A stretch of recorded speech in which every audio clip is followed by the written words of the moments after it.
Assalamualaikum warahmatullahi wabarakatuh. Di video kali ini saya akan menjelaskan mengenai kuis persiapan UAS untuk soal limit ya.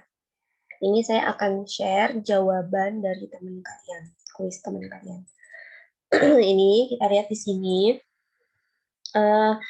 Limit X menuju 1, X min 1 per akar X min 1. Nah, kalau pembagian seperti ini kan kita harus mengkoreksi dulu ya, mengkoreksi apakah hasilnya hasil pembaginya itu 0 atau tidak, karena di untuk limit itu tidak boleh 0 per 0, tidak boleh 1 per 0, atau tidak boleh konstanta per 0. Jadi kita substitusikan dulu nih angka satunya ke sini, ke X-nya itu. Di X-nya itu kita ganti jadi angka 1 ya. 1 dikurangi 1, 0. Per akar 1 dikurangi 1. Akar 1 kan 1 dikurangi 1 kan 0. Berarti kan 0 per 0 ya. Berarti ini kan nggak boleh. Nah, makanya bisa kita faktorkan, bisa kita kalikan dengan kebalikannya dari pembaginya. Nih, misalkan pembaginya itu kan di sini akar X min 1. Maka kebalikannya itu akar X plus 1. Nih, seperti ini. Ini akar X plus 1. Jadi dikali akar X plus 1 per akar X plus 1. Akar X plus 1 ditambah per akar X plus 1 itu kan jadi 1 ya nilainya. Ini per ini itu hasilnya 1. 1 dikalikan ini hasilnya ini juga. Jadi tidak merubah nilai, hanya merubah bentuknya saja. Gimana caranya kita merubah bentuknya, nilainya tetapi sama gitu ya. Tidak merubah nilai agar tidak terjadi ketika kita substitusikan X-nya itu jadi 0 per 0 atau 1 per 0 atau konstanta per 0 seperti itu. Nah, maka ini kita kalikan dulu, ini kalikan ini nih seperti ini nih, kalikan ini, kemudian ini kalikan ini kan akar X kali akar X, X ya. Kemudian akar X kali akar X berarti kan akarnya kebuka ya, jadi tinggal X aja. Akar X kalikan plus 1 berarti plus akar X gitu kan. Ya kan? Terus akar X min 1 min akar X. Terus min 1 kali plus 1 min 1. Gitu kan. Akar X min akar X ini kan coret-coret habis ya. Akar X dikurangi akar X berarti kan 0 ya. Berarti sisanya tinggal X min 1 dan sisanya X min 1 di sini. Di sini di atas ada X min 1, di bawah ada X min 1, bisa kita coret, coret, coret. Hasilnya adalah tinggal sisa akar X plus 1. Nah, akar X plus 1 kemudian kita substitusikan ya, satunya ke akar X berarti ketika kita substitusikan, kita lihat lagi apakah hasilnya 0 per 0 gitu. Tapi kan kalau di sini kan udah nggak ada pernya ya, bisa langsung aja kita substitusikan satunya ke X gitu. Jadi akar X jadi akar 1 ditambah 1. Akar 1 kan 1. 1 ditambah 1, 2. Jadi hasilnya yang 1A2. Ini benar gitu ya. Kemudian yang B.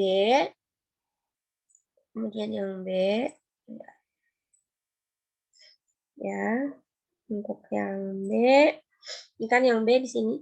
Limit X menuju hingga 2X pangkat 3 per 1 plus X pangkat 3. Nah, ini juga sama. Jadi gimana kita harus ngecek dulu ketika kita substitusikan tahingganya ke X, apakah menjadi tahingga per tahingga gitu ya. Karena tidak boleh tahingga per tahingga, itu tidak boleh kalau misalkan di dalam limit.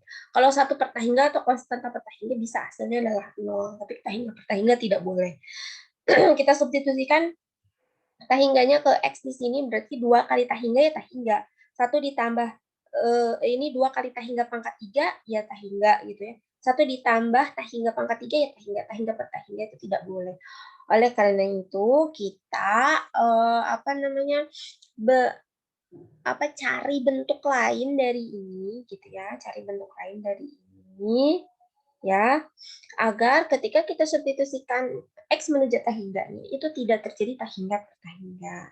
Nah, caranya itu kan ada beberapa cara ya. Kayak yang pertama tadi untuk 1A dikalikan dengan kebalikannya dari pembaginya gitu ya. Atau misalkan difaktorkan seperti itu. Atau misalkan dibagi pangkat terbesar dari apa fungsi yang ini, pangkat terbesar dari fungsi yang ini adalah X pangkat 3. Ya udah, kita bagi aja semuanya dengan X pangkat 3. Seperti itu, ya. Bagi semuanya dengan X pangkat 3, 2X pangkat 3 per X pangkat 3. Ini 1 bagi X pangkat 3, ini X pangkat 3 dibagi X pangkat 3. Ini kan berarti coret, coret, gitu ya. Ini coret, coret. Hasilnya adalah 2 per 1 per X pangkat 3 plus 1. Terus kemudian kita koreksi lagi, apakah hasilnya masih tahingga per tahingga. Coba kita substitusikan. Kalau tahingganya, kalau misalkan ketika kita substitusikan tahingganya tidak menjadi persamaan tahingga per tahingga, maka ya udah itu hasilnya seperti itu.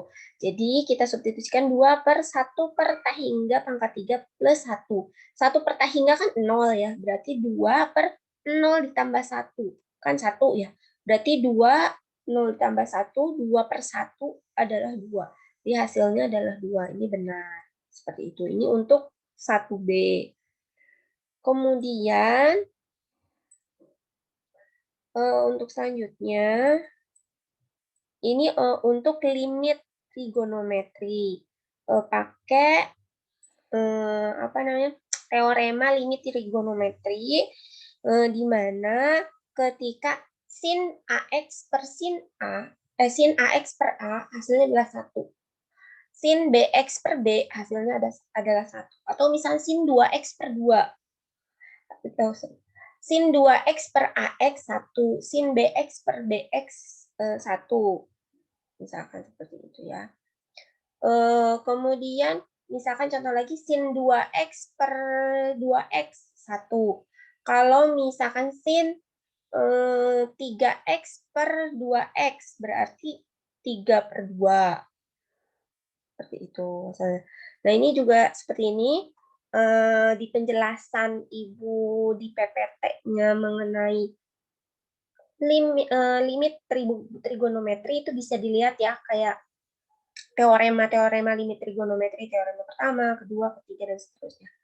Nah, berarti ketika ada limit X menuju 0 sin 5X per 6X, gitu ya, itu gimana caranya kita membuat seperti teorema yang pertama. Teorema yang pertama itu kan misalkan sin 5X per 5X, ya, hasilnya adalah 1.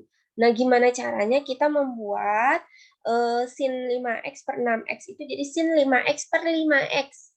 Ya, berarti kan kita butuh 5 tuh di bawah, ya kan? X-nya itu tetap ini udah ada X-nya. Berarti ketika kita butuh 5 di bawah nih ya, di perperannya ini, berarti kita harus mengalihkannya dengan konstanta 5. Nah, ketika kita mengalihkan dengan konstanta 5 bawahnya, maka atas juga harus dikalikan dengan konstanta 5 agar tidak merubah nilai, hanya merubah bentuknya saja. Karena kan 5 per 5, 1 ya, 1 dikalikan ini ya, tetap aja persamaan ini gitu ya. Maka dikalikan 5 per 5. Nah, dikalikan 5 per 5, maka di sini sin 5X per ini X yang ini sama 5 yang sini digabungkan. Yang di bawahnya ini ya. Nah, kemudian 5 yang ini depanin, 6 yang ini depanin, seperti itu. Jadi 5 per 6 limit X menuju 0, sin 5X per 5X. Nah, sin 5X per 5X itu hasilnya menurut teorema limit trigonometri adalah 1. Gitu. Nah, udah berarti tinggal kita kalikan dengan konstantanya 5 per 6 kalikan 1 hasilnya adalah 5 per 6.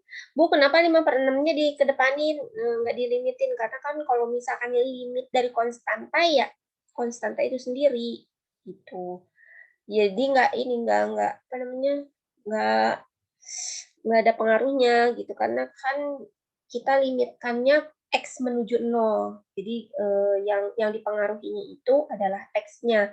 Nah, kalau misalkan konstantanya bisa kita simpan di depan. Seperti itu. Jadinya hasilnya 5 per 6. Betul.